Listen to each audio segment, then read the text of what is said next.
نحمدہ ونصلی ونسلم علی رسولہ الکریم اما بعد فاعوذ باللہ من الشیطان الرجیم بسم اللہ الرحمن الرحیم لکل امت جعلنا منسکا ہم ناسکوہ۔ پارہ نمبر 17 سورہ حج، رکوع نمبر 9، آیات نمبر 67-68۔ آیت مذکورہ 67 نمبر آیت میں فرمایا لکل امت جعلنا منسکا۔ تقریباً یہی مضمون اسی صورت کی آیات نمبر 24 میں گزر چکا ہے۔ دونوں جگہ لفظ منسک یا منسک آیا ہے، لیکن دونوں کا معنی اور مراد مختلف ہے۔ دونوں کے معنی اور مراد میں فرق ہے۔ آیت نمبر 24 میں منسک اور نسک کا معنی قربانی ہے احکام حج کے ضمن میں، اور اسی لیے وہاں پر بلفظ واو ذکر کیا کہ وَلِكُلٍّ أُمَّةٍ جَعَلْنَا مَنْسَكًا۔ یہاں پر واو کے ساتھ ذکر نہیں کیا، یہاں پر فرمایا لکل امتن، اور وہاں 124 نمبر آیت میں فرمایا وَلِكُلِّ أُمَّةٍ۔ وہاں معنی علیحدہ ہے، قربانی بضمن احکام الحج ہے، اور یہاں منسک کا معنی احکام شرعیہ ہے، ایک مستقل حکم ہے، اور اسی لیے عطف کے ساتھ ذکر نہیں کیا۔ آیات مذکورہ کی تفسیر میں ایک تفسیر یہ ہے کہ شان نزول بھی ہے کہ بعض کفار مسلمانوں کے ساتھ ان کے ذبائح کے حوالے سے فضول بحث و مباحثے کرتے تھے، دعویٰ کرتے تھے، اور دعویٰ یہی ہوتا تھا کہ تمہارے مذہب بھی عجیب ہے،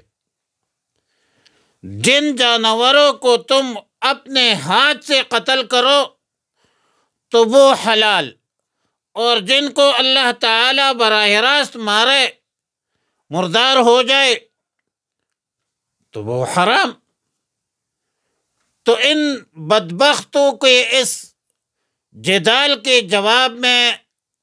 اس سوال کے جواب میں آیات کریمہ نازل ہوئی،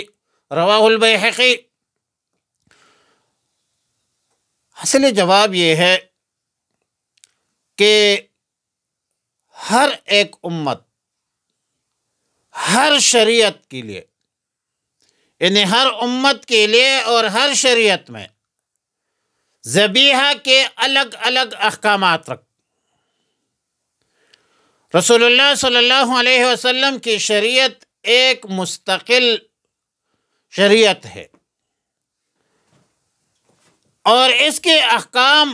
کا معارضہ پہلے کسی شریعت کے احکام سے کرنا جائز نہیں ہے۔ اب ایک شریعت کا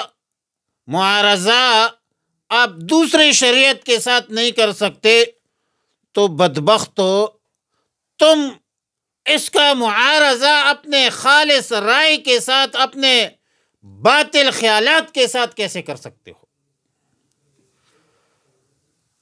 یعنی مردار جانور کا حلال نہ ہونا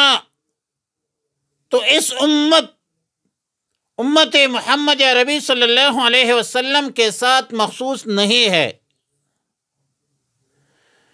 گزشتہ امتوں میں بھی حرام رہی ہے، حرام تھی۔ لہذا تمہارا یہ بے بنیاد قول، بے بنیاد خیالات کی بنیاد پر صاحب شریعت سے معارضہ، مجادلہ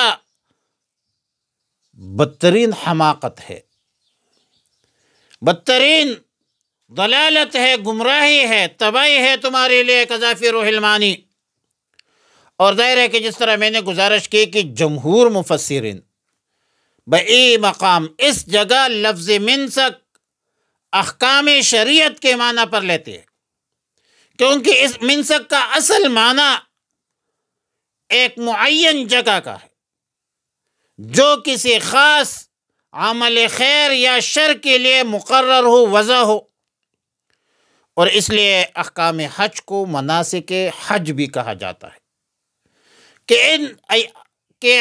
حج میں، مناسک حج میں خاص خاص مقامات کے لیے خاص خاص احکام ہوتے ہیں، اعمال مقرر ہوتے ہیں۔ قذا فی تفسیر ابن کثیر، قاموس اللغات لفظ نسک کا معنی عبادت لیتے ہیں، اور تفسیر قرطبی روح المعانی ابن جریر نے اسی معنی عام کی تفسیر کو اختیار کیا ہے، اور آیات کا سیاق و سباق بھی اسی کا قرینہ ہے کہ منسک سے مراد شریعت اور شریعتی مطہرہ کے احکام مراد لیا جائے۔ اب آیت کا مفہوم یہ ہوگا کہ مشرکین اور مخالفین اسلام جو شریعت مطہرہ، شریعت محمد عربی صلی اللہ علیہ وسلم کے احکام میں جدال کرتے ہیں، جھگڑے کرتے ہیں، اور بنیاد اسی کو بناتے ہیں کہ ان کے آبائی مذہب میں وہ احکام نہ تھے، تو یہ بدبخت سن لے کہ گزشتہ شریعتوں کا نئی شریعت سے معارضہ، مجادلہ باطل ہے، کیونکہ اللہ تعالیٰ نے ہر امت کو ایک خاص شریعت اور خاص کتاب دی ہے جس کا اتباع اس امت پر ضروری ہوتا ہے، اور ہر امت کو ایک خاص شریعت ایک خاص وقت کے لیے دیا جاتا ہے۔ اللہ رب العالمین جب نئی شریعت نازل فرماتے ہیں تو پہلی شریعت یا پہلی شریعت کے بعض فروع احکام اگر متصادم ہو تو وہ منسوخ ہو جاتی ہے، نئی شریعت وہ ناسخ ہوتی ہے۔ اب رسول اللہ صلی اللہ علیہ وسلم صاحب شریعت ہے، دین اسلام نے تمام ان الاسلام یہدم ما کان قبلہ، اس سے پہلے جس شخص نے شخصی زندگی میں غلط اعمال کی ہے، ایمان لایا تو سب کچھ ختم ہو گیا۔ اسی طرح دین اسلام سے پہلے جو احکامات تھے، شریعتیں تھی، دین موسوی، دین عیسوی، وہ سب شریعتیں منسوخ ہو گئی، کیونکہ نبی آخر الزمان رسول اللہ صلی اللہ علیہ وسلم آخر پیغمبر ہے، اور قیامت کے صبح تک پورے عالم انسانیت کے لیے پیغمبر ہے۔ قرآن آخر کتاب ہے، نیا کتاب نہیں آئے گا۔ رسول اللہ صلی اللہ علیہ وسلم خاتم النبیین ہے، یہ امت آخری امت ہے، اس لیے نبی علیہ الصلوۃ والسلام نے فرمایا انا آخر الانبیاء، انا خاتم النبیین وانتم آخر الامم، میں آخر پیغمبر ہوں اور تم آخر امت ہو، اور یہ قرآن اللہ کا آخری کتاب ہے۔ لہذا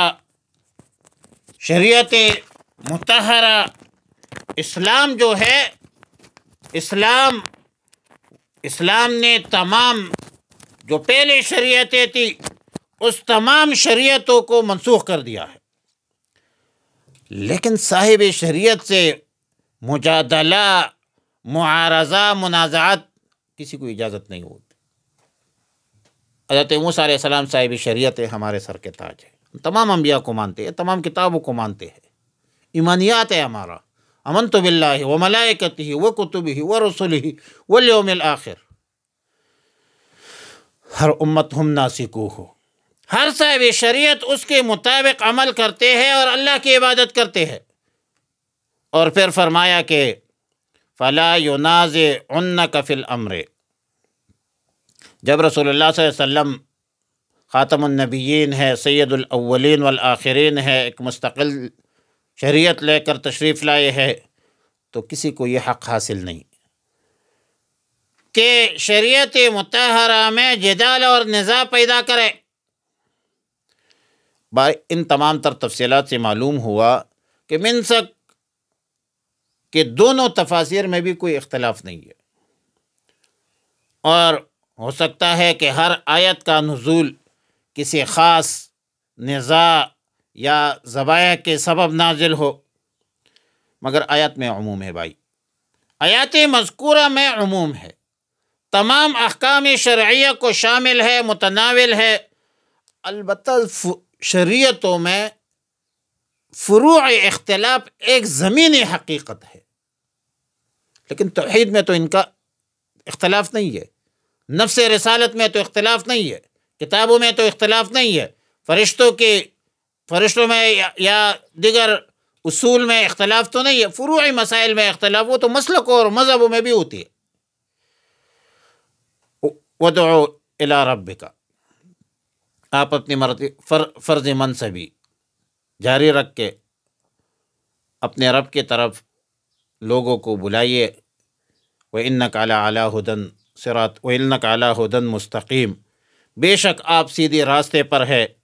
آپ کے مخالفین رائے راست سے ہٹ گئے ہیں،